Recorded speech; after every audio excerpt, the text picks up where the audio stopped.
Welcome back. You know, when you have a article on the front page of the Seattle Times, you better discuss it with somebody who's in the real estate industry. David Croppi joins us, broker with Windermere Real Estate with an MBA in project management and several specially earned real estate designations. He brings a wealth of knowledge and experience to our show today. How are you, David? Yeah, welcome. Thanks for having me in today. Well, thanks for coming. I mean, from what I understand, what I've heard, it's a busy world out there in the good old real estate industry. That's right. Times are changing out there. I think 90 days we are in a much different market than we were a few months back. Yeah, 90 days ago. Well, we started noticing like middle of February, and people started coming on, and then they started showing up right before the show because they're actually doing really busy, and now they leave right after. They don't enjoy drinks with us sometimes. Yeah, sad days. So David, with the amount of competition that's out there, and there is right now when you want to buy a house from somebody, and prices are going up, as we've discussed and the Seattle Times discussed today, you really do put yourself in a position that you better put your best foot forward if you're going to get a house that you want in a reasonable time frame, don't you?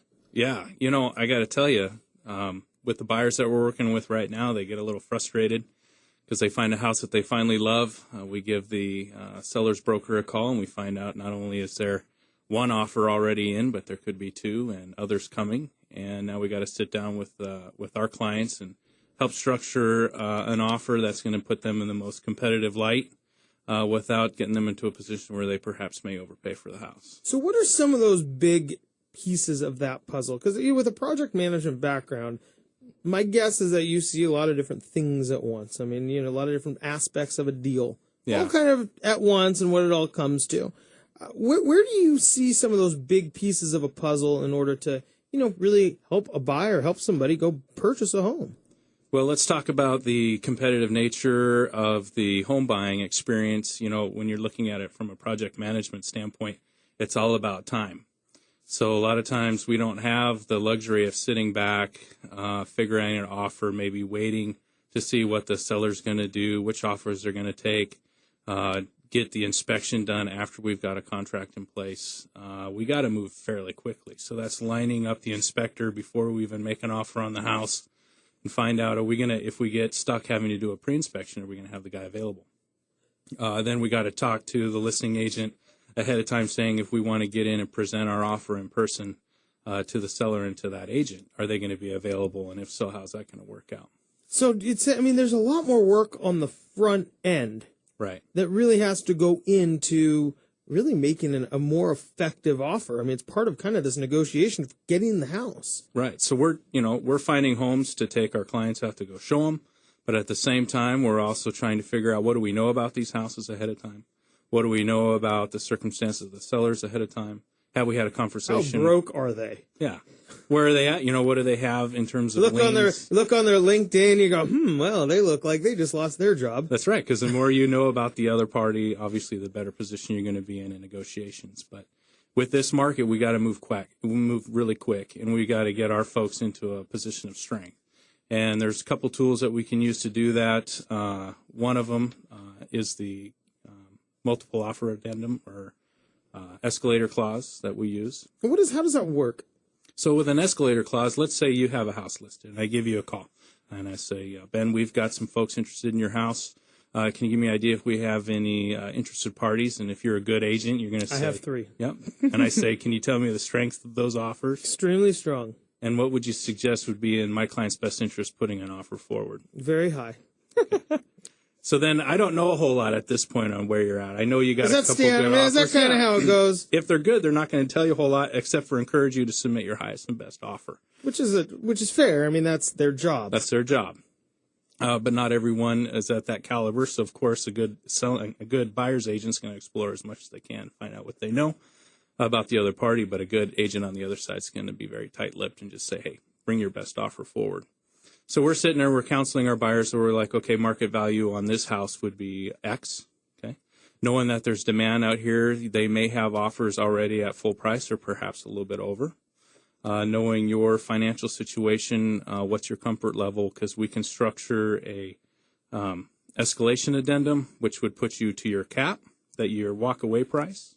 but it will give you an ability to beat their next offer by an incremental amount, but not over kind of your top line that you're willing to pay. So how does that get managed? I mean, if somebody has an escalation clause, as you're talking about, how does it get managed so that, I mean, I suppose then the seller could pick that or not. It doesn't always go to the highest bidder. That's right. So the seller has the right to choose any offer they want, irregardless of price. And that's why the personal presentation by the buyer's agent is so key. I think if anyone's working with brokers right now from the buyer's perspective and you get it in a multiple offer, you should be asking your agent to present your offer in person. Because I've been on the seller's side as an agent and have had buyer's agents come in and meet with me and my clients and present their buyer's case. And I tell you, it's not always about price. It always comes down to the personal story and the relationship that agent can build with the seller. And I would imagine that it also shows you're probably more serious. Yeah.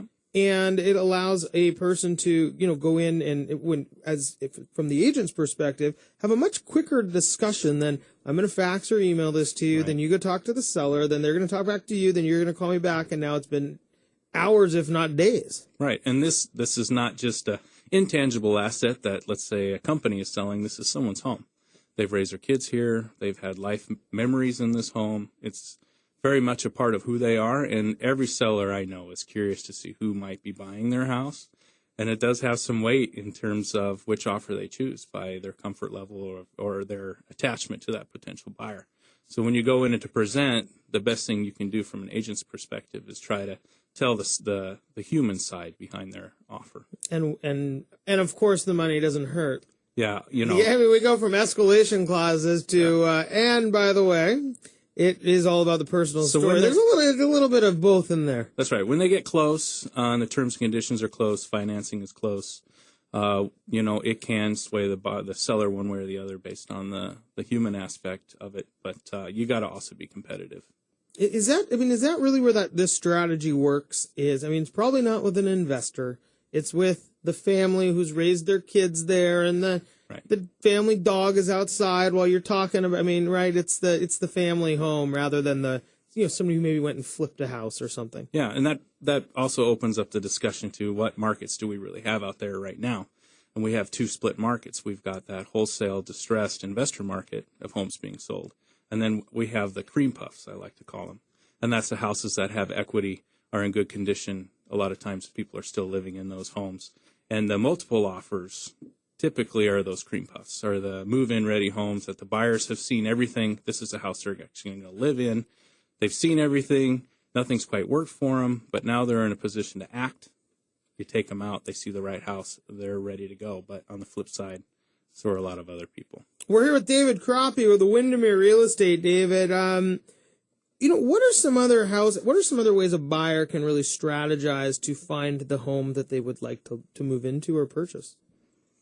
Okay, so if they find the right house, outside of the escalation addendum, we're looking at perhaps doing a pre-inspection, get that out of the way so that the seller can go under contract with that buyer knowing that their deal is not going to be contingent on a home inspection.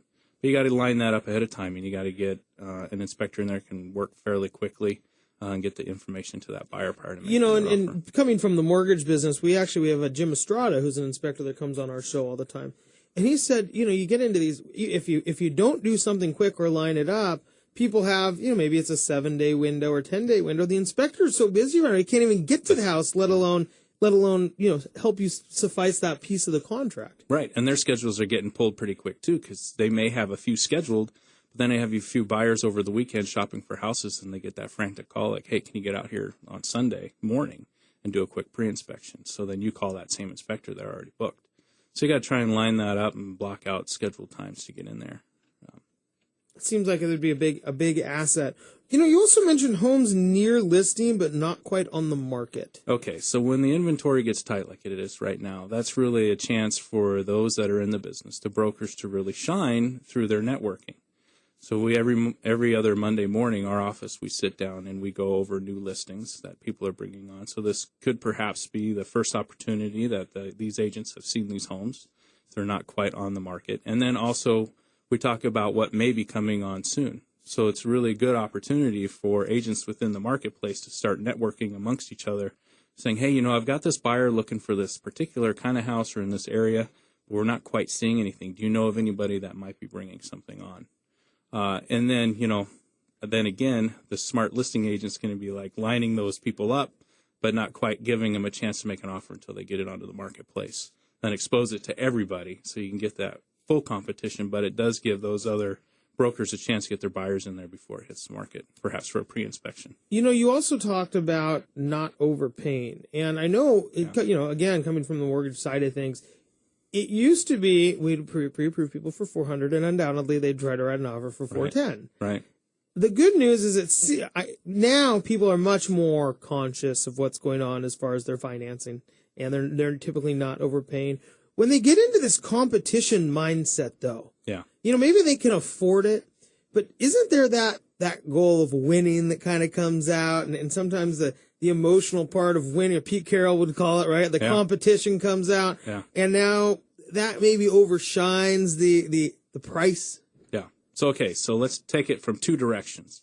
First off, when you got buyers that are in that situation, you're going to want to get them with a lender that can give them a good faith estimate on perhaps their high end. So this is what your mortgage payment would be if you went here.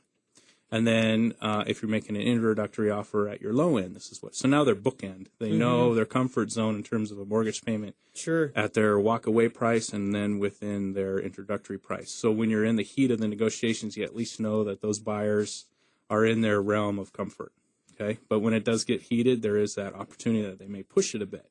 But then let's look at it from the other direction too. Let's say we get into a multiple offer situation. Your clients outbid mine. Okay, well, I'm smart, right? So I'm already in conversation with that listing agent saying, hey, we'll go back up. Because there's a really good chance that buyer's remorse is going to hit those winning buyers when they first get into the inspection. And once the dust settles and they're like, oh my gosh, what did we do? They walk.